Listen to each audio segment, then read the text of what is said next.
My name is Tressa Bonner. I am 30 years old and my company is Treats by Tressa. I do chocolate covered strawberries, that's like my all-time favorite. Brownies, cookies, cupcakes, macarons.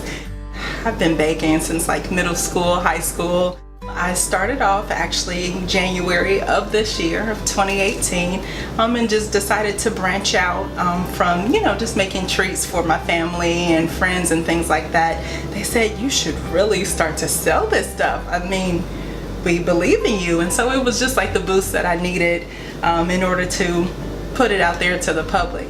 I do see myself with the storefront one day, but as of right now, I'm keeping it pretty much local because I'm trying to finish up my bachelor's. I want to be a marriage and family therapist.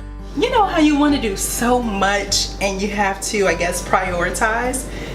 That's kind of where I am right now, trying to prioritize my time, but I enjoy baking and making different treats so much that sometimes it kind of jumps into the forefront. Multitasking is not easy. You have, children running around, they're saying they're hungry, you still have orders to put out. There will be a lot of long nights. Be steadfast and you can do it. Whatever you put your mind to, just know that you can do it. Just takes work.